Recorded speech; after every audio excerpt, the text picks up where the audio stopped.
Hello and welcome to the Patterns Podcast. My name is Megan and I am glad you are back here with me today. I am here today to talk about the pattern I have noticed this week of everybody being just absolutely exhausted, myself included. I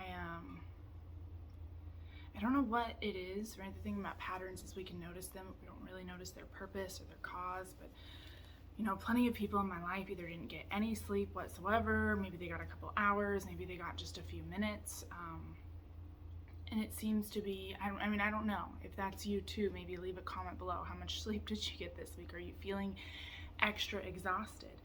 And I think it's normal for this time of year. We just went through the holidays. Everyone gives it their mostest, right? We put out all the decorations, we cook all the things, we host all the people, we do all the dishes, we buy all the presents, we clean up all the wrapping.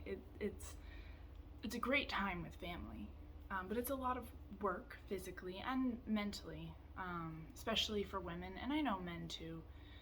But women, our minds are like the planning and the list and did we get all the presents? Do I have all the ingredients for the things I need to bake? And I need to bake this thing first and I gotta put that in the oven, and then so-and-so's coming over. Did we text them, or are we gonna be on time, or the kids need this? And our brains just kind of run that way naturally. I'm really lucky I have a guy in my life. He's very grounded and very, straightforward and even-keeled, and he shows up and he knows how to be of help without me even needing to ask, and I think that's really rare, but even he is feeling exhausted. This week he just got into a car accident. He's okay, the car not so much, and I know it's that time of year for this. Statistically, car accidents go up during this time of year, and maybe it is because everyone is so exhausted, and there's the change in the weather, and if you're in an area, I'm in Southern California, it's January, February, where things start to get really cold. We don't really get a white Christmas around here, so can't really complain about cold. I used to live in New York, and I used to live in Washington State, and it gets cold. But it is that time of year where things are resting into the soil, regenerating, determining their existence, becoming something else. And I think in a lot of ways our bodies mirror that energy. We get tired because we are about to move into a new season of life, a new year, new commitments, new drives, new focuses. And the funny thing is, in parallel to this physical, mental exhaustion that I'm feeling, I'm also feeling an intense drive to move forward with things in my life that I haven't been moving forward with before. This last year, were a lot of changes. I had I don't know if it was considered a major surgery, but my appendix ruptured, so I had that surgery, and I had to ask for help and be vulnerable, and that was a really scary thing. And I don't know if I've mentioned this on this podcast, but I just recently celebrated 3 years sober, and during that surgery last year, I had to take painkillers, which was really scary for me, but it all turned out to be okay. My higher power, my God, is looking out for me, and I had a bunch of people who loved on me and checked in with me. And then later in the year, I lost a good friend. She was my roommate at the time. She passed away, and I came home and found her, which also was something that took a long time, is still taking time to process and move through, and I miss her a lot. And that loss had some personal effects to my life, not only emotionally and in my heart, but because she was my roommate, we lost where we were living, and I ended up having to crash on a couch. Well, not a couch. I actually had a good friend who I ended up staying with her many miles from where my work is and where my boyfriend and his kids are, and I stayed there for a few months, basically homeless, which is not the first time in my life, but that change resulted in the opportunity for my boyfriend and I to get our own place together, which means that we get to have his kids here more often. And I know I've mentioned these kids in this podcast before, and I love them so much, and I am so grateful to have a place where they can come now with the both of us, and I can be here and be more active in their daily lives. And it's the beauty that comes from the pain that life can bring sometimes.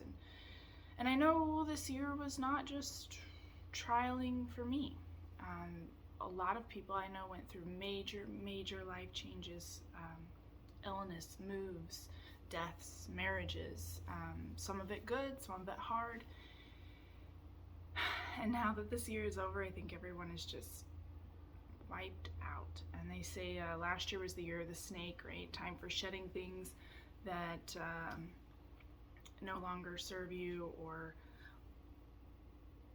I don't know if I really believe that. I think it's just shedding the old to make way for the new. And this year is supposed to be the year of the horse, I guess, which is like movement and powering through.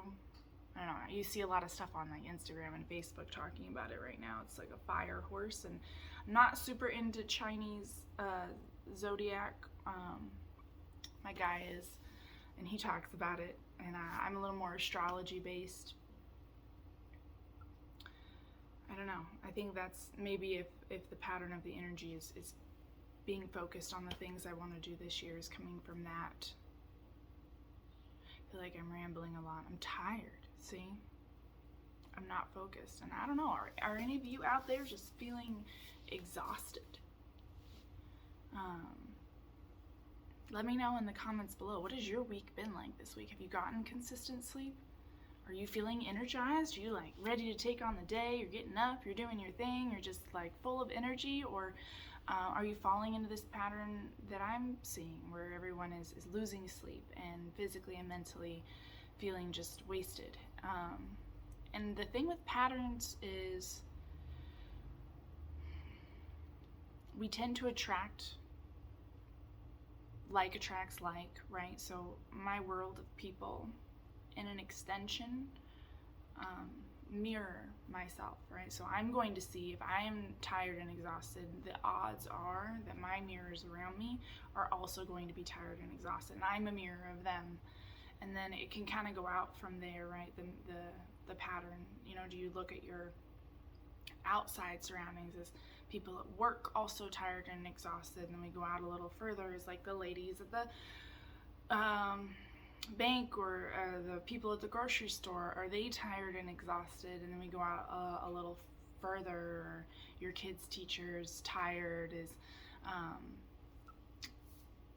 Is anyone that you interact with like in your town tired? And then you can go out a little further, you can even check social media. Are people there talking about being tired? Or the people on the news or anything like that? Like, do you see the pattern reflected even further out, right? Is your state, I'm in California, right? Is my state in a flux of feeling exhausted, or are things feeling tense and heavy? And then we can go out from there. Is the country reflecting that? Is the country reflecting a state of feeling tired, or like they need to pull back in some areas, or are they moving forward in areas? And then you can go out from that and see the global world, right? And not all patterns go out that far, but I noticed that the pattern, if it's small, if it's just me and the people surrounding me, then it's something within myself that I can change, right? Everything, don't get me wrong, everything that you see in the outside world, every single thing, every leaf, every speck of dust, every person's feelings, everything is a reflection of something within myself that I can change, whether that's how I feel about it. Do I look at that tree and I think it's beautiful? That's great. I look at that tree and I'm like, ugh, nature. Like, I can fix that, right? If I'm looking at the news and I'm getting depressed and upset, or I'm looking at the news and I'm feeling hopeful, or I choose not to look at the news whatsoever, these are things within myself that I can change. I'm not saying changing me into the perfect human, which is impossible, but I'm not saying that doing that would change the entire world, but I do think that it would change how we perceive and choose to move through the world. And if enough people did that, the world itself would start to change. Back to the pattern reflections, I've noticed that if what I'm feeling is only reflecting to like my closest mirrors, then it is something that I can go within myself and really change, right? So if I'm tired and just my family and maybe a couple of people at work and one or two friends are feeling really tired, then that's something I can look at to be like, okay, why am I so tired? What have I neglected in my human body? Where did I push myself too hard? And then start to make some changes. And if I find that those changes are helpful and empowering, then I can offer those changes to the people around me. If they feel like that is something they want to take advantage of, maybe it will be helpful and empowering to them too. If I notice that the pattern is like the entire world, I can still do those things to help me, but I also have to have some amount of acceptance to the fact that sometimes as human beings we go through seasons, and each of these seasons are meant to be respected. I am not meant to have energy every single day, no matter what, all the time, especially as a woman. I am meant to have a cyclical nature where I am resting at periods of time, and I am just the queen other periods of time, out there, swords drawn, doing life, making things manifest into reality, right? It's a process, it's a pattern, it's a cyclical nature of being, and that everybody, man or woman, have a certain cyclical nature to them, and this tiredness, this heaviness might just be part of the cyclical nature of the world. It might be just something that we need to respect instead of trying to change. So the reason I'm making this podcast is I wanted to reach as many people as possible to find out, no matter where you are, maybe in the comments, let me know. Are you local? Are you Southern California like me? Are you in another state? Are you in another country? And then just type your general location down below and let me know. Are you tired? Are you feeling good? Are you feeling happy? And you can explain if you want. There doesn't have to be. I'm just curious, is this pattern bigger than my immediate reflections? Is this something that I needed to maybe drink more water or like prioritize more sleep, or is this a resting state right now as a people, right? And I have a general kind of idea in my heart what the answer is going to be, but I would really love to use the scientific method for something not so scientific and get some research. I would love to hear, like, how are you feeling right now, this week? I will post this today. So this is Sunday, so it would be the Sunday to Sunday of the previous week of how you were feeling. Did you get sleep? Were there nights where you did not get sleep? Did you wake up every day and work out? Did you feel energized and ready to take on the day? Or did you feel like crawling in a deep dark hole somewhere and sleeping for 4 days? That was me, wanting to sleep for 4 days. I was actually supposed to make this podcast yesterday, and I was just too tired. I barely had the energy to maintain the house. I did the chores I needed to do, but it was hard. And I'm glad I'm here now. I've been rambling. We're on 13 minutes. I feel like there was more I wanted to talk about. It is almost 70 degrees today, which is warm. It's been freezing, like you could walk out and see your breath in the air the last few days, and I say freezing, like I mean California freezing, because it is nothing compared to where I used to live. I am so grateful I do not have to dig my car out of snow every single morning like when I lived in New York, and I am so absolutely grateful to have the sun out almost every single day of the year here, unlike when I lived in Washington, which each state has its beauty. I miss Washington like crazy. It's magical, it's majestic, it's like an enchanted forest in a lot of areas, and New York was fun, busy energy, and a lot of cultural opportunity. I struggle with the things I love about Southern California other than the people here. I'm in love with my community. but the actual like weather and topography, but the sun is nice. It's good. What other patterns are you noticing? So you've seen me talk about my patterns on here, and if you watched the last episode, I will let you know I did actually do that yoga that day, believe it or not. And I did it for 3 days in a row and then have not done it since. So I am going to try to make a commitment to at least work out, do yoga 3 times a week, and build from there, because I feel like when I take on so much like all at once, I burn myself out and I get exhausted. And today, my boyfriend and I are actually doing what we are calling a financial meeting.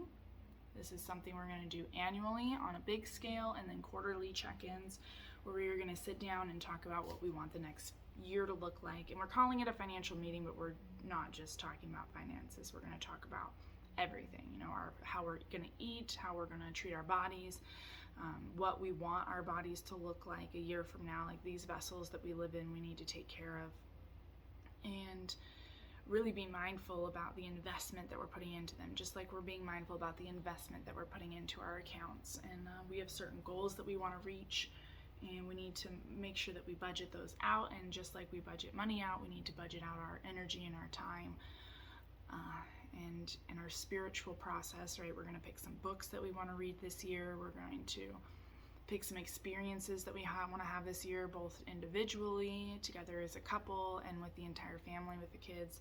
We're really going to try to plan that out. And I think I'm what is called a type A personality.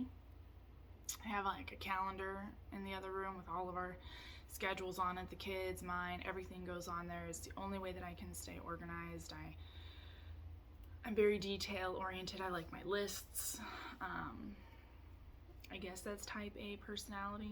I'm not sure. Let me know below. Maybe I'm wrong. I see these things like, are you a type A mom? Are you a type B mom? Or whatever. I'm not sure. But I do feel like if you sit down with your partner or even with yourself at the beginning of any new cycle of change, so right, we're in the new year, we're moving through winter, sit down and really write out what your intentions are. There's the whole manifesting thing of write down what you want and you will manifest it, right? But for me personally, there has to be a little more plan to it, and step-by-step reasonable action that I can walk through. And I absolutely every time leave a line in there for God's will, right? The unexpected, the things that will propel you forward in ways that you could never have planned, the changes that pivot everything that you think that you wanted to push you towards the things that you need. And that has to be a consideration, right? We take the kids out, right? When we have a full day of things to do, we list it out. Like we need to go clothes shopping, we're getting haircuts, we need to go grocery shopping, whatever it is. There's like a whole list, and we give the list to one of the kids, and they're in charge of checking it. And on the bottom, there's always a box that says God's plan. Because no matter what your intentions are, if it's for a day, if it's for an hour, God's plan is going to show up, and it is going to give you an unexpected opportunity. And a lot of people think that the things that show up in their life, like this accident that my boyfriend got into, that sucks. He's safe. I'm really glad he's safe. It was a car he was borrowing, so it's an interesting situation, and the person who owns the car is freaking out. But I think she's handling, the best she can. In these situations, we tend to get stressed out and worried, and we got to take care of it, and it sucks. And our brain's like, I'm not saying this is how she's handling it, because I don't know. She's a very spiritually evolved person, so I actually think she's probably handling it a lot better than what I'm about to describe. But it's like, how could this happen to me? Why would God do this to me? Why now? Why this? I can't believe this. This sucks. This is the worst. I know. Every single thing that happens to you, whether you perceive it as good or bad, is simply an opportunity. I am not a glass half full. I am not a glass as half empty. I am a glass that has water in it. It is an opportunity. How you choose to perceive that opportunity is up to you. And I can only guess with this specific situation. I don't know what the opportunity is going to be, so I have to trust in God's plan. Like, obviously, this was not our plan. He was driving the car back to return it to her that night, and this happened, right? So what is the opportunity? We get to communicate with our friends and come up with a plan and show them that they are not alone and that we are here to help take care of the situation. And I will hold faith as we walk through this that God's opportunity, God's plan, is something bigger than we could have imagined, right? And we'll see what that is in the end, right? So when we go out with the kids and we have God's plan in the checkbox at the end of our day, when we have all of our things checked off, we'll ask the kids, okay, so what was God's plan? And sometimes it's something small, like, the store we wanted to go to was closed, so we had to go somewhere different. Or they didn't have what we were looking for, so we had to change our plan and find something else out. Or, a friend called and we had to make this stop over here instead of going to this place. Or it took a little longer to do these things because of A, B, or C. And there's always something that we couldn't have planned for that comes up, right? And then we talk about how that was positive. Well, the store was out of the thing that we wanted, but we ended up getting something that was better, or we get to try something new, or the friend called and our schedule got a little changed, but we got to go see our friend and we got to help somebody out, or we got to spend time with them. Anything, what it is, right? The God's plan, if I can start teaching them that it is always something for the greater good of our experience, whether we see it right in the now or it takes time. Like, we're talking about car accidents. I had a car accident a year ago. Someone rear-ended me. And I was okay, and my passenger was okay, and everything was fine, and they did not have insurance. And I called my insurance, and they told me, oh, you don't have uninsured motorist coverage, so there's nothing we can do. My car is drivable. Whatever, I left it alone. Almost exactly a year later, like 2 or 3 days in between, it dawned on me that I never called and updated my insurance to get uninsured motorist coverage. So I gave them a call and I was like, hey, I had an accident a year ago. I was told I don't have this. I need to sign up for this now. And the lady on the phone goes, you've been with us for almost 15 years and you have always had this. I don't know why anyone told you that you didn't. So they reopened the claim for me, and I was actually able to get my payout for it. A year later, the car is still drivable, everything is fine. I got my payout at the exact same time that my boyfriend's car stopped running for the exact same amount that it's going to cost to fix it. It's something small. A lot of people might think it's a coincidence or whatever, but that's God's plan. I got rear-ended a year ago. A year ago, someone at my car insurance agency made a mistake and told me something that was untrue. And a year later, a thought pops into my head to go pursue that. And at the same time that I know that my boyfriend's car isn't running right now, and we're sharing one car, and we're having to borrow a car from another friend just to get the kids to school, and it pops into my head, you never updated your insurance. And I call, and I get paid the money within a week of exactly how much it costs to fix his car. That's God's plan. And all the patterns that we talk about here, right? Let's just jump to the chase. Like, it's all God's plan. And we have free will, right? And it's our choice how we show up in that plan, how we choose to experience that plan. The only thing, in my personal belief, the only power I have in this life is my choice. My free will of choice. Do I choose to learn how to handle myself better?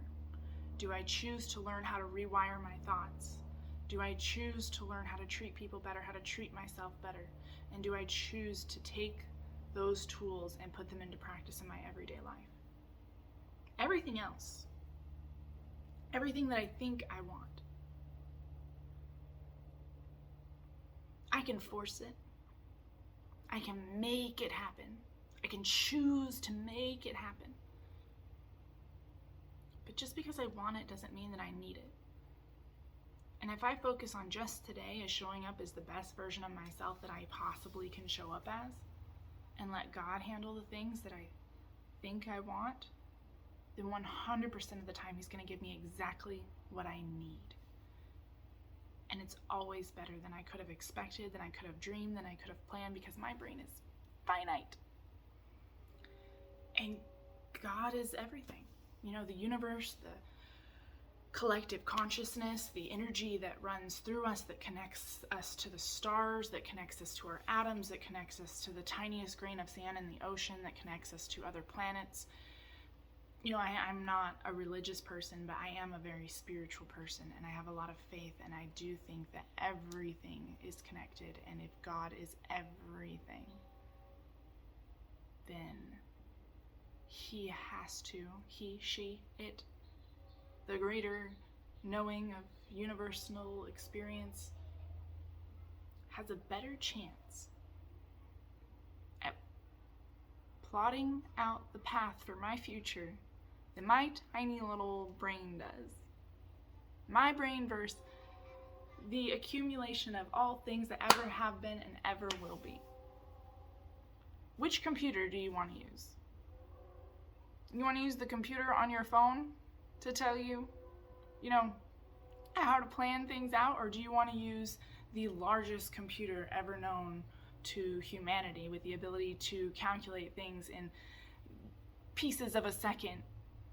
Which would you prefer to use? Which processing power would be more reliable?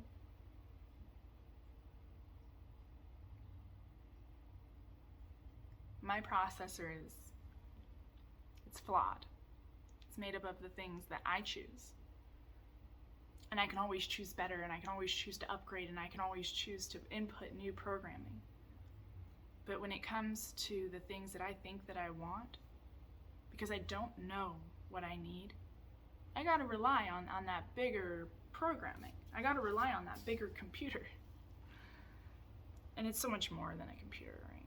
It's a spiritual experience. But it's a good analogy, in my personal opinion, especially because when I rewire things in my brain, I can actually feel the electric connection being made or destroyed. And I don't know. The patterns, they help us change our choices.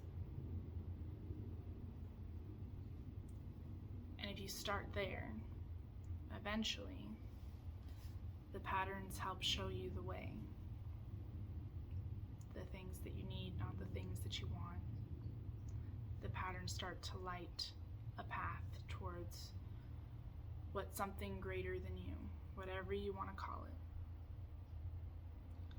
A power greater than your human brain has laid out for you in your best interest. If we watch the patterns, we fix the choices that no longer serve us, and we make the choices that are being aligned for us. Or we fight it, you know, and struggle, and life sucks, and I've been there too. So dealer's choice, because that is the power that you have. 28 minutes, and I did not feel like I was struggling, so that's good. Again, the pattern of the day, feeling totally exhausted all week long. Let me know in the comments below, where are you? And how have you been feeling this past week? Like, share, follow. I will have another pattern for you soon. Have a great day.